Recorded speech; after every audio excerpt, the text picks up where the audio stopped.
So hi guys, this is Arsabas and very welcome to my YouTube channel. Last video I was told you that कि we are going to complete modern history. ठीक है, so ये पहला video है modern history का. Hope you like it and if you like then do like and share subscribe. Okay, so let start with the video for the यूरोपियों का आगमन और भारत में. ठीक है ना, तो हम लोग कवर करने वाले हैं 1498 से लेकर के जो पुर्तगालियों का आगमन हुआ, और उसके बाद हम लोग देखेंगे 1947 तक जब ब्रिटिश शासन का अंत हुआ. ठीक है ना, 1947 तक. ओके, सो हम लोग पहले ये जानेंगे कि यूरोपियों में भारत का आगमन हुआ ही क्यों, उसके पीछे का कारण क्या था. तो पहला कारण जो हमें यहाँ दिख रहा है वो ये है कि कुस्तुनतुनिया का पतन होता है 1453 में. ठीक है ना, अब कुस्तुनतुनिया का पतन होने के बाद अब ये एक सवाल उठता है कि क्यों भारत पर या फिर कहीं और सबसे पहले भारत पर या फिर कहीं और लोग की खोज क्यों करेंगे. ठीक है ना, तो उसके पीछे साफ साफ रीज़न है कि पहले भी भारत में व्यापार होता था. ठीक है ना, वो जो मध्यम था आने जाने का वो भूमध्यम था. ठीक है ना, लेकिन क्या होता है कि जब कुस्तुनतुनिया का पतन होता है तो जो एशिया का दरवाज़ा होता है वो बंद हो जाता है. ठीक है ना, जिसके कारण लोगों को यानी यूरोपियों को नए क्षेत्र या फिर नए मार्ग ढूंढने की आवश्यकता पड़ती है. ठीक है ना, और इसी कारण इसके पीछे और भी रीज़न होता है कि आप देखिए कि पुण्य जागरण के चेतना होता है. पुण्य जागरण क्या है? पुण्य जागरण मतलब जब कुस्तुनतुनिया का पतन हुआ तो सबसे पहले तो धार्मिक विश्वास कम हुआ, इहलौकिक से ज़्यादा लोग पारलौकिक पर बल देते थे, तो ये सारी चीज़ें कम हुई. अब इहलौकिक पारलौकिक क्या होता है उस समय के संदर्भ में देखें तो इहलौकिक जो था वर्तमान समय से ज़्यादा हम लोग आफ्टर लाइफ के बारे में सोचते थे, यानी पारलौकिक पर बल देते थे कि हम मेरे मरने के बाद मेरा जीवन कैसा होगा, हम जानवर में बनेंगे या इंसान बनेंगे, हम स्वर्ग में जाएंगे नर्क में जाएंगे, इस तरह की चेतना का ज़्यादा चलन था. तो ठीक है, ये एक रीज़न रहा कि यूरोपियों का, ठीक है ना, आगमन हुआ, नए नए मार्ग नए नए देश को खोजा गया. ठीक है ना, सो हम लोग जानेंगे कि यूरोपियों का आगमन के क्रम क्या है. तो सबसे पहले पुर्तगाल आते हैं भारत में. पुर्तगाल जिसको लेकर के आने वाले सबसे पहले व्यक्ति जो थे वास्को डी गामा थे. माजिद हुसैन जो गुजराती व्यक्ति था उसकी मदद से आए. फिर इंग्लैंड आया 1599 में, फिर डच 1602 में, डेनमार्क 1616 में, अंतिम में फ्रांस आया 1664 में. ठीक है, ये इसके यूरोपियों का आने का क्रम है. क्रम मतलब सीक्वेंस है कि कब कब आए. ठीक है ना, जैसे आपने डेट देखा ये बिल्कुल उसी तरह है. उसके बाद पुर्तगाल के बारे में, आज का टॉपिक ही हमारा पुर्तगाल है. ठीक है ना, पुर्तगाल सबसे पहले है. आप यहाँ पर देखें, हम लोग पहले पुर्तगाल को कवर कर रहे होंगे इस वीडियो में. टॉपिक नंबर 1 है. मैं एक एक करके गाइस एक चीज़ मैं आपको बता दूं कि जो कंटेंट रहेगा one of the standard content होगा. कंटेंट के लिए आपको बिल्कुल सोचना पड़ेगा नहीं पड़ेगा, क्योंकि जो वीडियो में जो मैं कंटेंट ला रहा हूँ वो बहुत ही प्रमाणित बुक से और बहुत ही मतलब रिसर्च करने के बाद मैं ला रहा हूँ. सो उसके लिए आप बेफिक्र रहें और आप इस वीडियो को देख करके लाभ उठाएं. ठीक है ना, गवर्नर, पुर्तगाल के गवर्नर. ठीक है ना, तो सबसे पहले जो गवर्नर जनरल थे वो वास्को डी गामा थे, फ्रांसिस्को डी अल्मीरा थे. Vasco D gamma was the first people who come in India in the Calicut.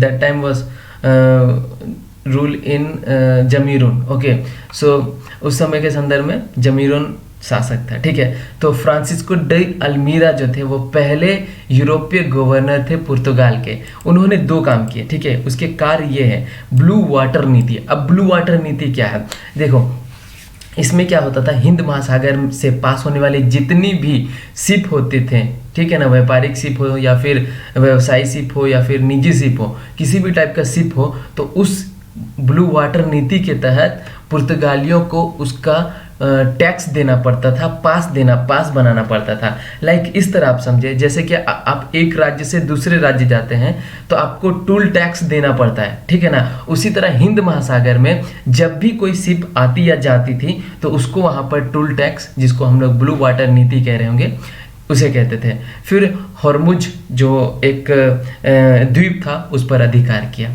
इसने, फ्रांसिस्को डी अल्मीरा ने। बस इसके 2 कार्य को याद रखना है। उसके बाद दूसरा पॉइंट, दूसरे जो गवर्नर है वो अल्फांसो डी अल्बुकर्क है। ये वास्तविक संस्थापक है किसके? पुर्तगाल के, ठीक है ना। यानी कि यूरोपियों में से तो बहुत सारे हैं, जैसे कि मैंने आपको डेनमार्क बताया, डच बताया, लेकिन ये काफ़ी समय तक स्टेबल हो नहीं सके वो लोग। आप जानेंगे पुर्तगाल के बारे में तो पुर्तगाल सबसे अंत में मतलब आखिर में जाता है, ठीक है ना। After the freedom in India के बाद एक पोलो मिशन चलाया जाता है, जिसके बाद इसको गोवा से निकाला जाता है, ठीक है ना। तो इसके जो संस्थापक थे, वास्तविक संस्थापक थे, वो अल्बुकर्क थे। और ये 1510 में, सॉरी यहाँ पे 1510 में इन्होंने गोवा जीता।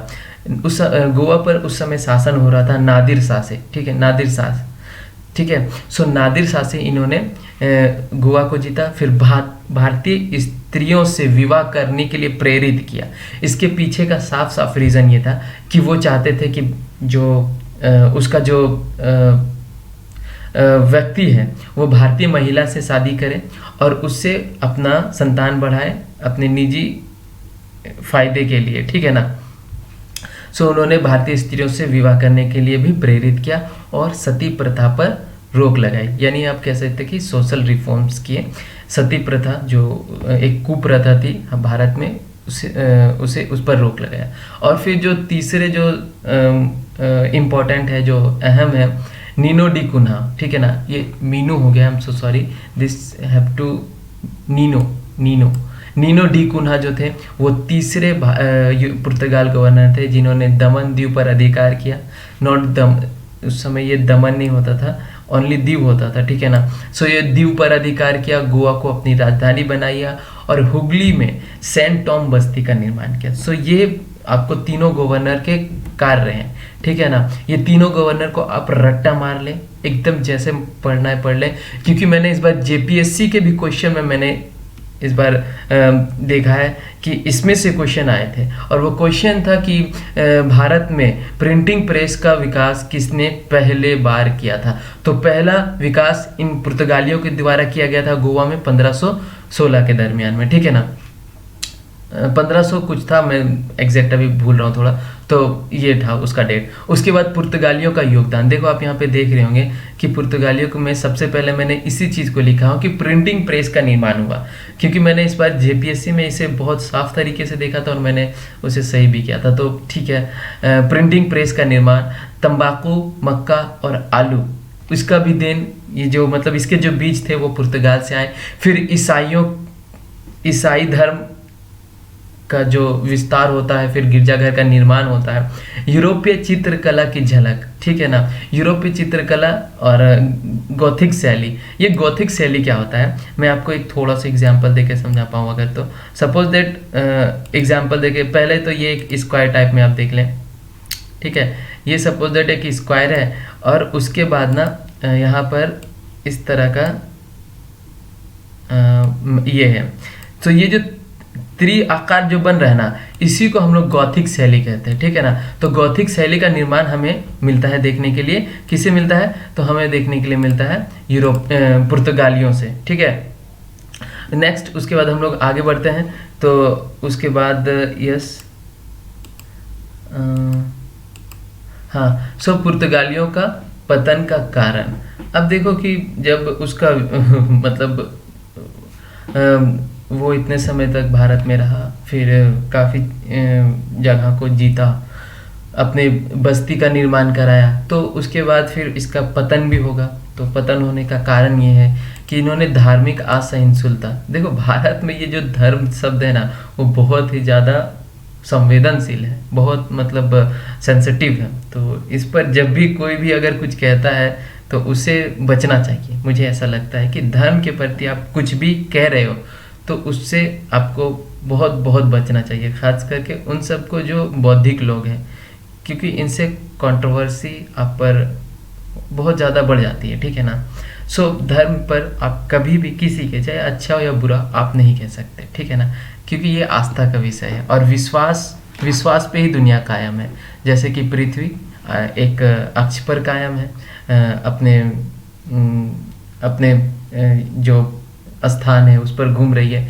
ये सारा एक विश्वास ही है हमारा, और पता नहीं ये कब ख़त्म हो जाए। सो इन सब चीज़ों से बच के रहें। फिर उसके बाद कंपनियों के साथ संघर्ष होता है। जो यूरोपीय कंपनी होती है आपस में संघर्ष करती है, आपस में नहीं, इट मीन्स कि हाँ, जैसे कि डच और फ्रांस से युद्ध होता है तो डच की जीत हो जाती है और ये पुर्तगाल हार जाता है।